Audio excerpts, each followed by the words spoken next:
ឯកឧត្តមបណ្ឌិតសពិចាហងជួនរ៉ុនបានណែនាំដល់ប្រតិភូនិងអត្តពលិកកម្ពុជាទាំង332នាក់ត្រូវរក្សាសេចក្តីថ្លៃថ្នូរប្រសិនបើមានបញ្ហាចាំបាច់ត្រូវប្រើយន្តការច្បាប់ជំនួសដើម្បីឧត្តមភាពនិងមុខមាត់ប្រទេសជាតិនាកំឡុងពេលចូលរួមប្រកួតកីឡាស៊ីហ្គេមលើកទី33នៅប្រទេសថៃ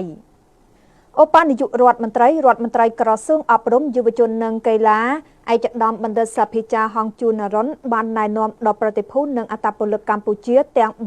332នាក់ត្រូវយកចិត្តទុកដាក់ឲ្យបានខ្ពស់តាមប្រភេទកីឡានីមួយៗទាំងវិន័យសេចក្តីថ្លៃថ្នូរនិងគោរពឲ្យខានតែបាននៅបទបញ្ជាការប្រកួតរបស់ស៊ីហ្គេមជាពិសេសនៅកន្លែងស្នាក់នៅសូមគុំបង្កើតឲ្យមានរឿងរញ៉េរញ៉ៃនៅក្នុងបរិបទនេះខ្សែភ្នែកអាស៊ាននិងខ្សែភ្នែកតំបន់គឺបាននឹងកំពុងតែសម្លឹងមកមើលកម្ពុជាយើងនិងមើលថៃដែលជាម្ចាស់ផ្ទះឯកឧត្តមបណ្ឌិតសភាចាររដ្ឋមន្ត្រីបានថ្លែងលើកឡើងបែបនេះកាលពីរសៀលថ្ងៃទី24ខែវិច្ឆិកាឆ្នាំ2025នៅទីស្តីការគណៈរដ្ឋមន្ត្រីក្នុងឱកាសអញ្ជើញជាតំណាងសម្ដេចមហាបវរធិបតីហ៊ុនម៉ាណែតនាយករដ្ឋមន្ត្រីនៃកម្ពុជាជួបសំណេះសំណាលជាមួយនឹងប្រតិភូគ្រូបង្វឹកគ្រូជំនួយនិងកីឡាករកីឡាការិនីទាំង21ប្រភេទកីឡាដែលត្រៀមចេញទៅចូលរួមប្រកួតកីឡាស៊ីហ្គេមលើកទី33នៅប្រទេសថៃចាប់ពីថ្ងៃទី9ដល់ថ្ងៃទី20ខែធ្នូឆ្នាំ2025ខាងមុខនេះឯកឧត្តមបណ្ឌិតសភិចាមានប្រសាសន៍ថាយើងយល់យ៉ាងច្បាស់ពាក់ព័ន្ធទៅនឹងបញ្ហានេះយើងក៏បានថ្លឹងថ្លែងនៅក្នុងករណីដែលយើងមិនបញ្ជូនអត្តពលិកទៅប្រកួតស៊ីហ្គេមលើកទី33នៅប្រទេសថៃអញ្ចឹងរាជរដ្ឋាភិបាលជាពិសេសសម្ដេចធិបតីលោកយកចិត្តទុកដាក់ខ្លាំងណាស់ចំពោះសុវត្ថិភាពរបស់បងប្អូនកីឡាករកីឡាការិនីរបស់យើងក្នុងករណីយើងមិនបញ្ជូនអត្តពលិកទៅ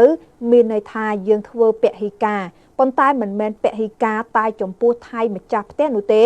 គឺយើងបានធ្វើពហិការចំពោះអាស៊ានតែម្ដងព្រោះស៊ីហ្គេមគឺជាព្រឹត្តិការណ៍របស់ក្រុមប្រឹក្សាកីឡាអាស៊ានដែលមានសមាជិកចូលរួមទាំង11ប្រទេសហើយស្ថិតនៅក្រោមការត្រួតពិនិត្យរបស់សហព័ន្ធកីឡាអាស៊ានអញ្ចឹងគឺវាប៉ះពាល់ទៅដល់កិត្តិយសដល់កម្ពុជាយើងប្រសិនបើយើង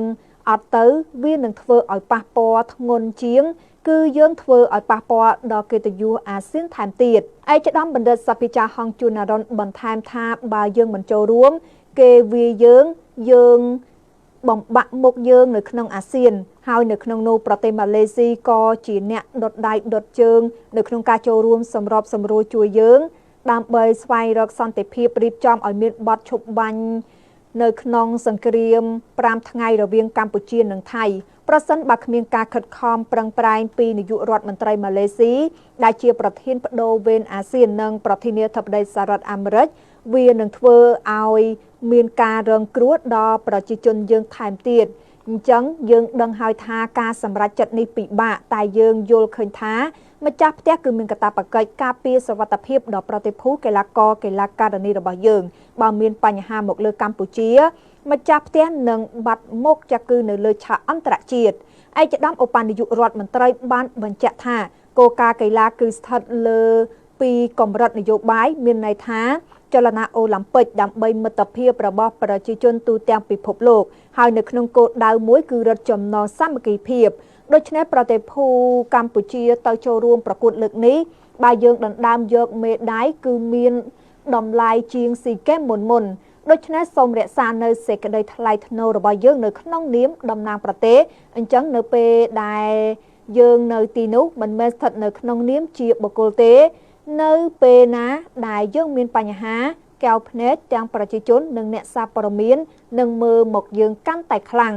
ឯកឧត្តមបណ្ឌិតសភិចាហងជួនរ៉ុនគឺបានផ្ដាំផ្ញើដល់ប្រតិភូនិងអត្តពលិកកម្ពុជាទាំងអស់សូមយកចិត្តទុកដាក់ឲ្យបានខ្ពស់តាមប្រភេទកីឡានីមួយៗគឺវិន័យសេចក្តីថ្លៃថ្នូរគោរពឲ្យខានតែបាននៅបទបញ្ជាការប្រកួតរបស់ស៊ីហ្គេមពិសេសគឺនៅកន្លែងស្នាក់នៅរបស់យើងកុំបង្កើតឲ្យមានរឿងរញ៉េរញ៉ៃតែបើហ៊ានមានរឿងគេនឹងវាយយើងតាមបណ្ដាញសង្គមទៀតហើយបើទោះបីជាមានសកម្មភាពអ្វីដែលជាការញុះញង់យើងសូមកុំធ្វើការតបតជាមួយគេវិញសុកចិត្តដើរចេញប៉ុន្តែទៅប្តឹងអញ្ចឹងគឺយើងមានឧត្តមភាពជាងនេះទៅទៀតប្រសិនបើយើងមើលឃើញនៅសកម្មភាពណាមួយរបស់ចៅក្រមឬក៏អាជ្ញាកណ្ដាលប្រព្រឹត្តខុសដែលនាំឲ្យប៉ះពាល់ទៅដល់ច្បាប់ល្បែង fair play គឺ គឺយើងត្រូវប្តឹងភ្លាមតវ៉ាភ្លាមសូមជម្រាបថាកីឡាករកីឡាការិនីប្រតិភូកីឡាកម្ពុជាពិតប្រាកដដែលត្រូវត្រៀមចូលរួមនៅក្នុងពេលនេះសរុបគឺ332នាក់កីឡាករកីឡាការិនី